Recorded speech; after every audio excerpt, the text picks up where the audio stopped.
Bismillahirrahmanirrahim. Assalamualaikum warahmatullahi wabarakatuh. Alhamdulillah wasyukrulillah wassalatu wassalamu ala man la nabiyya wa la rasula ba'dah nabiyyina Muhammadin ibni Abdillah wa ala alihi wa sahbihi wa mawalah. Amma ba'du. Ashhadu an la ilaha illallah wa ashhadu anna Muhammadar Rasulullah. Raditu billahi rabba wa bil islami dina wa bi Muhammadin nabiyya wa rasula. Rabbi zidni ilman nafi'a warzuqni fahma wa hukma wa alhiqni bis salihin. Amin. Alhamdulillahi rabbil alamin. Pada kesempatan ini kita kembali ditakdirkan oleh Allah Subhanahu wa taala berada dalam pembahasan Asmaul Husna yang kali ini akan membahas Allah Al-Khallaq, yang artinya Allah yang Maha Pencipta. Ada di dalam Al-Quran sangat banyak, meskipun tidak banyak sekali. Dua dari yang banyak itu akan saya kutip di sini, misalnya di dalam surah Al-Hijr ayat 86.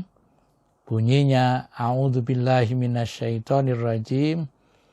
Inna rabbaka huwal khallaqul alim. Kemudian yang kedua di dalam surah Yasin ayat 81. Bunyinya, awalaisal ladzi khalaqas samawati wal arda biqadirin ala ay yakhluqa mislahum bala wa huwal khallaqul alim. Artinya, sesungguhnya Tuhanmu dialah yang Maha Pencipta lagi Maha Mengetahui. Al-Khallaq Al-Alim di dalam surah Al-Hijr. Kemudian di dalam surah Yasin terjemahannya, dan tidakkah Tuhan menciptakan langit dan bumi itu berkuasa untuk menciptakan kembali jasad-jasad mereka yang sudah hancur? Benar, Dia berkuasa, dan Dialah yang Maha Pencipta lagi Maha Mengetahui. Di dalam beberapa tafsir, Al-Khallaq itu ditafsirkan alladzi jami'ul makhluqat mutaqaddimuha wa mutaakhiruha saghiruha wa kabiruha kulluha asarun min asari khalqihi wa kudratihi. Semua makhluk yang dulu, yang sekarang, yang kecil dan yang besar, semuanya adalah apa yang telah dilakukan oleh Allah dalam penciptaannya dan dalam kekuasaannya. Selanjutnya As-Sa'di menyebutnya, wa annahu la yasta'si alaihi makhlukun arada khalqi. Makhluk enggak ada yang bisa menolak, durhaka kepada Allah, enggak taat kepada Allah untuk diciptakan. Dia begitu diciptakan, dia lalu ada, enggak bisa menolak keberadaannya. Oleh karena itu makna Al-Khallaq terkait dengan dua ayat yang telah ditafsirkan itu pengertiannya adalah Allah melakukan banyak kali ciptaan. Allah menciptakan, tidak sekali mencipta lalu selesai. Allah menciptakan lagi, dan bahkan bisa menciptakan apa yang telah diciptakan lalu mati seperti kita, nanti akan diciptakan lagi kembali menghadap Allah Subhanahu wa taala. Dan dengan demikian maka berarti Allah banyak kali menciptakan. Itulah Allah Al-Khallaq. An-Nabilusi merumuskan dengan kalimat yang pendek, Allah Al-Khallaq khalaqa min la syai'a kulla syai'in ala ghairi misalin sabiq. Yang artinya Allah Al-Khalaq itu adalah Allah yang menciptakan dari yang tidak ada sesuatu apapun, menciptakan sesuatu yang kemudian ada dengan tanpa contoh, gambaran terlebih dahulu. Berbeda dengan kita, kalau kita menciptakan sesuatu, kita biasanya punya contoh yang ada di dalam benak kita. Allah menciptakan sesuatu tanpa ada contohnya terlebih dahulu. Bagaimana meneladaninya? Ayyakunal mu'min yanqulu ila arqal ibadat. Orang mukmin harus berpindah, bukan berarti meninggalkan. Yang lama tetap berpindah menuju kepada ibadah yang tertinggi. Jadi tidak hanya sholat, tidak hanya puasa, tidak hanya haji, tapi orang mukmin harus juga mencapai ibadah yang lebih tinggi. Apa itu? Wahya ibadatut tafakkur.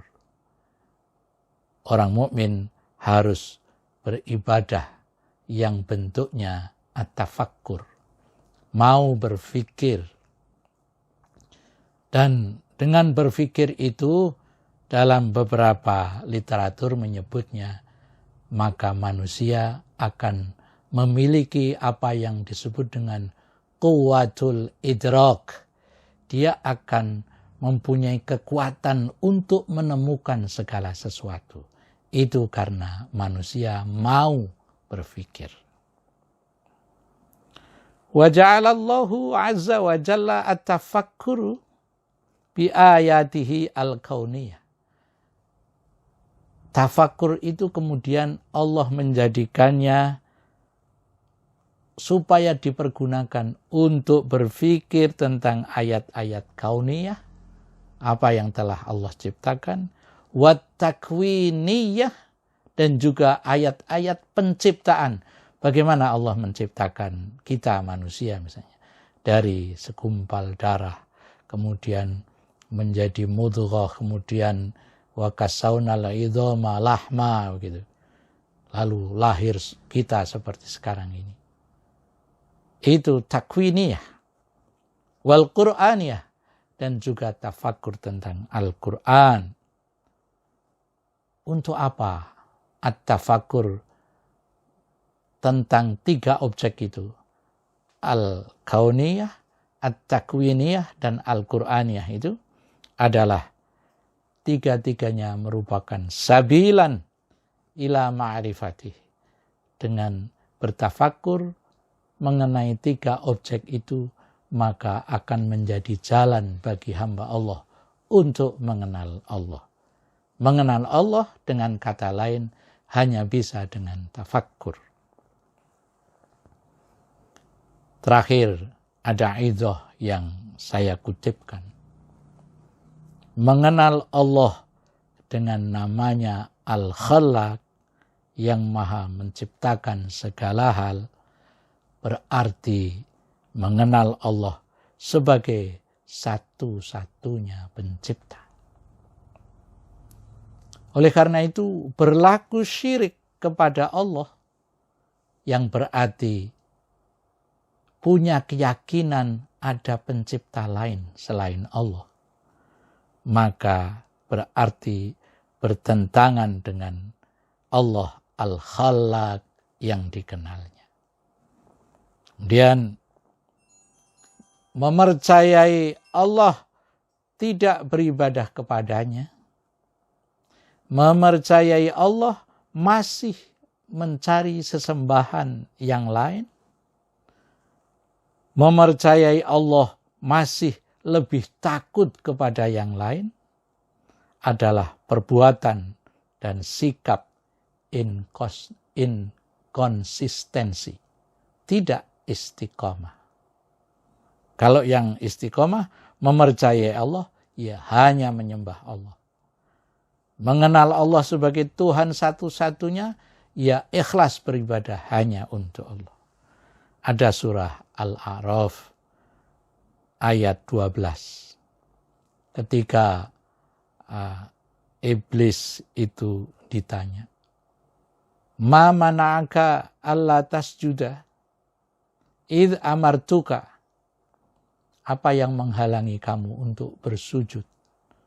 Padahal aku memerintahkannya. Allah maksudnya memerintahkan dia. Qala ana khairum minhu.